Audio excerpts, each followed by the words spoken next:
Hiya Steve, lovely to meet up with you on the range and begin working on your game. Just a quick recap on the key points that we covered. It was quite a straightforward lesson, but it was quite an important lesson. Take a little look here from face on. Left shoulder works to level.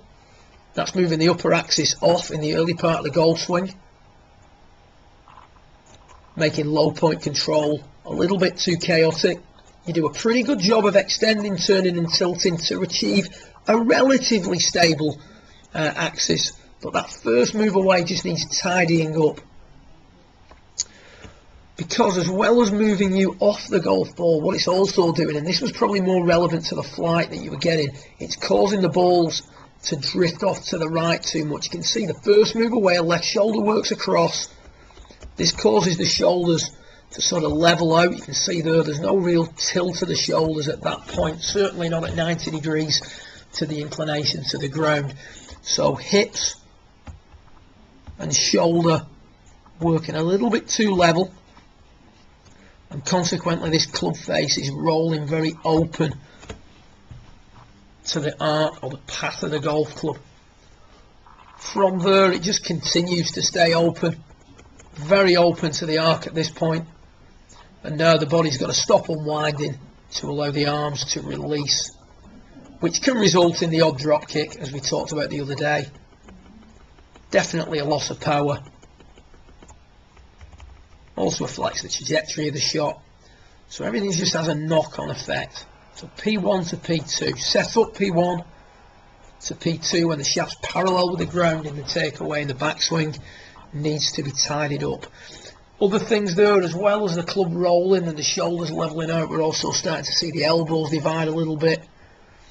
And again, all this needs tidying up in subsequent sessions. However, the feeling we gave you was to have zero rotation of the third accumulator from P1 to P2. So in other words, the back of the left hand is going to do no loading whatsoever from setup to waist level. And the image we gave you was Rickie Fowler. Rickie Fowler really exaggerates the move that we're trying to get you to do. So you can see here, as you do this, the feeling almost like the club face was hooded during the takeaway. You can see as you do that, the club rolls less behind you and less open to the arc.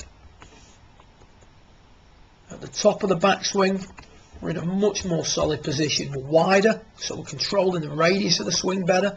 The blade of the club is in a more neutral position. Just going to run this bottom one back a fraction to this position here. At P2, the tilt of the shoulders has also started to improve.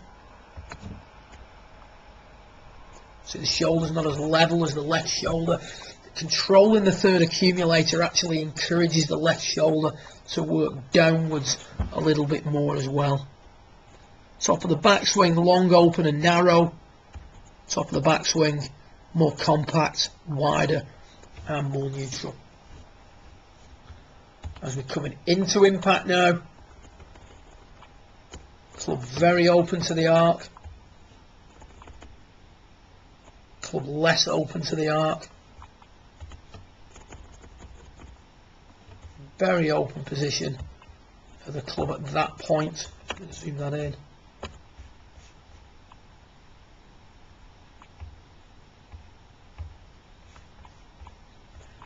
As on this footage,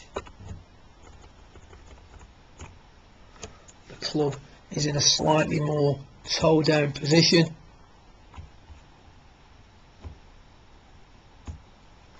From here now, the right arm is going to expand quickly to try and release the club and stop the ball going to the right.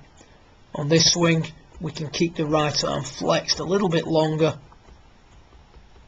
and the rate of closure on the club face is not quite as much.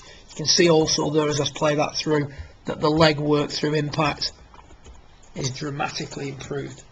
So key thoughts from your lesson: zero rotation of the back of the left hand from setup to waist level, and then no release on the way through. Great working with you. I look forward to doing it again in the near future. Well done.